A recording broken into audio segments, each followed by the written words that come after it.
یہ سارا معاملہ ہے کیا اور اس پر آگے کیا ہونے جا رہا ہے، رپورٹ میں دیکھتے ہیں۔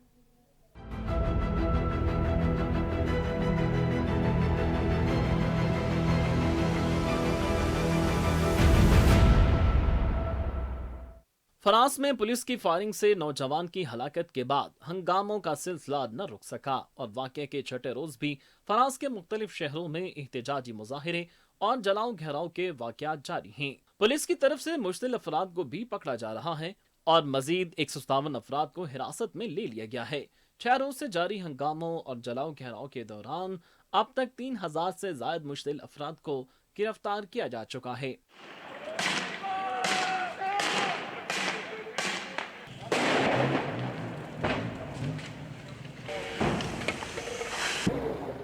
خبر ایجنسی کے مطابق ہنگاموں کا یہ سلسلہ اس وقت شروع ہوا جب 17 سالہ ناہل کو ٹریفک سگنل پر نہ رکنے کے الزام میں ایک پولیس اہلکار نے گولی کا نشانہ بنایا تھا، جس کے بعد فرانس کے مختلف شہروں میں پرتشدد مظاہروں کا سلسلہ شروع ہو گیا۔ مشتعل مظاہرین نے اب تک 850 سے زائد مقامات کو نظر آتش کر دیا، جس میں قیمتی گاڑیاں جلا دی گئیں۔ فرانس حکومت کے مطابق ملک کے متاثرہ شہروں میں 45,000 پولیس اہلکاروں کو سیکورٹی ڈیوٹی پر تعینات کیا گیا تھا، تاہم کئی علاقوں میں اب بھی شہریوں کا غم و غصہ کنٹرول سے باہر ہے اور پولیس آنسو گیس کا استعمال کر رہی ہے۔ دارالحکومت پیرس میں لگاتار دوسری رات بھی بس اور ٹرام سروس معطل رکھی گئی۔ اطلاعات کے مطابق فرانس کے وزیر اعظم نے پولیس کے کمانڈ روم اجلاس میں شرکت کی اور امن و امان کو برقرار رکھنے کی کوششوں کا جائزہ لیا۔ جنوبی پیرس کے نواحی علاقے کے میئر نے کہا کہ مشتعل حملہ آور کی گاڑی ان کے گھر سے ٹکرائی اور اس گاڑی کو نظر آتش کیا گیا۔ اس حملے میں ان کی بیوی اور ایک بچہ زخمی ہوا ہے۔ فرانس کی پولیس کو امید ہے کہ حالات جلد کنٹرول میں آ جائیں گے کیونکہ مظاہرین کے حوصلے پست ہو رہے ہیں اور کئی مظاہرین کو یہ کہتے ہوئے سنا جا رہا ہے کہ مظاہرین املاک کو نقصان نہ پہنچائیں۔ فرانس کے صدر میکرون نے پرتشدد واقعات کی مذمت کی اور کہا کہ ناہل کی موت کو جواز بنا کر پرتشدد مظاہروں کا سلسلہ شروع کیا گیا۔ نوجوان کے خاندان کو انصاف ملے گا۔ برطانوی نشریاتی ادارے کے مطابق نوجوان کی موت نے فرانس میں پولیس کے تشدد پر بحث دوبارہ چھیڑ دی ہے۔ 2017 سے نافذ آتشی اسلحے سے متعلق قوانین میں پولیس کو یہ اجازت ہے کہ اگر کوئی ڈرائیور گاڑی نہیں روکتا تو وہ گولی چلا سکتے ہیں۔ گولی چلانے والے پولیس اہلکار کو نوکری سے نکال دیا گیا ہے اور اس کے خلاف کیس بھی بنایا جا رہا ہے۔ اس تنازع میں پولیس پر نسل پرستی کا الزام بھی عائد کیا جا رہا ہے۔ اقوام متحدہ کے انسانی حقوق کے دفتر کی جانب سے بیان جاری کیا گیا ہے کہ حالیہ واقعات سے یہ موقع ملا ہے کہ قانون نافذ کرنے والے اداروں میں نسل پرستی کے مسئلے کو حل کیا جائے۔ ناظرین، رپورٹ آپ نے دیکھی، اس کے ساتھ ہی آج کے پروگرام میں اتنا ہی۔ کل دوبارہ آپ سے ملاقات ہوگی۔ اپنا بہت سارا خیال رکھیے گا اور جاتے جاتے ہمارا اسپیشل سیگمنٹ چلتے چلتے ضرور دیکھیے گا۔ اللہ نے کے بعد بھارت کی شورش زدہ ریاست منی پور میں نسلی فسادات کا سلسلہ جاری ہے۔ میتی گاؤں کے قریب دیہاتوں کی طرف سے بنائے گئے بنکروں پر مسلح افراد نے حملہ کیا۔ مسلح افراد کی فائرنگ میں 4 افراد ہلاک ہو گئے۔ بھارتی میڈیا کے مطابق کئی علاقوں میں شدید فائرنگ کا سلسلہ جاری ہے۔ متاثرہ علاقوں میں رہنے والے تقریباً 50,000 افراد بے گھر ہو چکے ہیں اور ریلیف کیمپوں میں رہ رہے ہیں۔ ریاست کے بیشتر حصوں میں کرفیو جاری ہے اور انٹرنیٹ سروس معطل ہے۔ برازیل کے سابق صدر اور انتہائی دائیں بازو کے رہنما بولسونارو پر انتخابات میں حصہ لینے پر 8 سال کی پابندی عائد کر دی گئی۔ غیر ملکی خبر رساں ادارے کے مطابق برازیل کی سپریم الیکٹورل کورٹ نے بولسونارو کو گزشتہ سال کے صدارتی انتخابات سے قبل اپنے اختیارات کا غلط استعمال کرنے کا مجرم پایا گیا۔ سابق صدر کا موقف ہے کہ ان کے بیانات کا انتخابی نتائج پر کوئی اثر نہیں پڑا، جبکہ ان کے وکلاء سے توقع ہے کہ وہ فیصلے کے خلاف اپیل کریں گے۔ رپورٹس کے مطابق اگر سپریم الیکٹورل کورٹ کا فیصلہ برقرار رہتا ہے تو بولسونارو 2026 میں ہونے والے اگلے صدارتی انتخابات میں حصہ لینے کے اہل نہیں ہوں گے۔ تاہم وہ 2030 میں دوبارہ انتخابات میں حصہ لے سکیں گے، جبکہ انہیں 2024 اور 2028 میں ہونے والے بلدیاتی انتخابات سے بھی روک دیا جائے گا۔ برطانیہ کی شاہی تاریخ میں پہلی بار پاکستانی نژاد خاتون ڈاکٹر زرین روحی احمد کو شاہ چارلس سوم کا مشیر خاص مقرر کر دیا گیا۔ برطانوی میڈیا کے مطابق ڈاکٹر زرین روحی احمد کا انتخاب اشتہار کے ذریعے میرٹ پر کیا گیا۔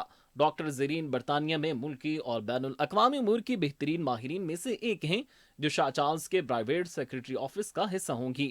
یہ آفس آئینی، حکومتی اور سیاسی امور کے لیے شاہ چارلس کو مشاورت فراہم کرتا ہے۔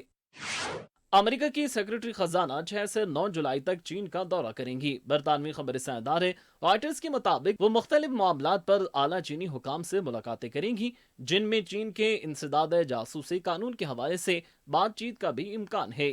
ان کا یہ دورہ بڑے عرصے سے متوقع تھا، جو صدر بائیڈن کی جانب سے دنیا کی دو بڑی معیشتوں کے درمیان رابطوں کو بڑھانے، تعلقات کو مستحکم کرنے اور اختلافات کی بنیاد پر پیدا کرنے والے خطرات کو کم کرنے کی کوششوں کا حصہ ہے۔ دنیا کی سب سے پرانے اخبار کی روزانہ کی اشاعت کو تقریباً 320 سال بعد بند کر دیا گیا۔ آسٹریلیا کے اخبار ونر زیٹونگ کا پرنٹ ایڈیشن اب روزانہ کی بنیاد پر شائع نہیں کیا جائے گا۔ آسٹریلیا کی اتحادی حکومت نے رواں سال اپریل میں ایک قانون کی منظوری دی تھی، جس کے تحت کمپنیوں پر اخبارات کے پرنٹ ایڈیشن میں عوامی اعلانات کے لیے پیسے دینے کی پابندی ختم کر دی گئی ہے۔ اس تبدیلی کے نتیجے میں اخبار کو 1 کروڑ 80 لاکھ یورو کا مالی نقصان ہوا اور 63 افراد کو ملازمت سے نکالنا پڑا۔ میڈیا رپورٹس کے مطابق اس اخبار کو اب آن لائن شائع کیا جائے گا اور ماہانہ پرنٹ ایڈیشن شائع کرنے کی منصوبہ بندی بھی کی جا رہی ہے، مگر تاحال کوئی حتمی فیصلہ نہیں ہوا۔ کینیڈا نے حال ہی میں C18 نامی ایک آن لائن نیوز ایکٹ منظور کیا ہے، جس کے تحت سرچ کمپنیاں ان کمپنیوں کو رقم دینے کی پابند ہوں گی۔ قانون کی منظوری کے بعد گوگل نے اعلان کیا ہے کہ کینیڈا میں منظور کردہ ایک قانون کے بعد اب وہاں کے رہنے والوں کے لیے کینیڈا کی خبریں اور دیگر سہولیات اس کی سرچ سے خارج کر دے گا۔ فیس بک، انسٹاگرام اور واٹس ایپ کی مرکزی کمپنی میٹا نے بھی اس طرح کے اقدام پر عمل شروع کر دیا ہے۔ فیس بک نے کہا ہے کہ وہ اپنی سرچ میں کینیڈا کی خبریں نظر انداز کر رہا ہے۔ اس کی وجہ یہ ہے کہ C13 قانون 22 جون کو لاگو ہو چکا ہے۔ ٹویٹر کی جانب سے ایسی پالیسی متعارف کرائی گئی ہے جس کے بعد مختلف ٹویٹر اکاؤنٹس کے صارفین محدود تعداد میں ٹویٹس پڑھ سکیں گے۔ ٹویٹر کے مالک ایلن مسک کے مطابق ٹویٹر پر یومیہ ٹویٹس پڑھنے کی تعداد کو ایک محدود دائرے میں لایا جا رہا ہے، جس کا مقصد بڑے پیمانے پر ڈیٹا سکریننگ اور سسٹم میں خرابی کو روکنا ہے۔ تصدیق شدہ صارفین کے لیے 10,000 پوسٹ روزانہ، جبکہ غیر تصدیق شدہ کے لیے 1,000 پوسٹ اور نئے غیر تصدیق شدہ صارفین کے لیے روزانہ 500 پوسٹ تک محدود ہوں گے۔ پابندیوں کے نتیجے میں صارفین کو کئی سو ٹویٹس کے ذریعے سکرول کرنے کے بعد دن کے لیے ٹویٹر سے لاگ آؤٹ کیا جا سکتا ہے۔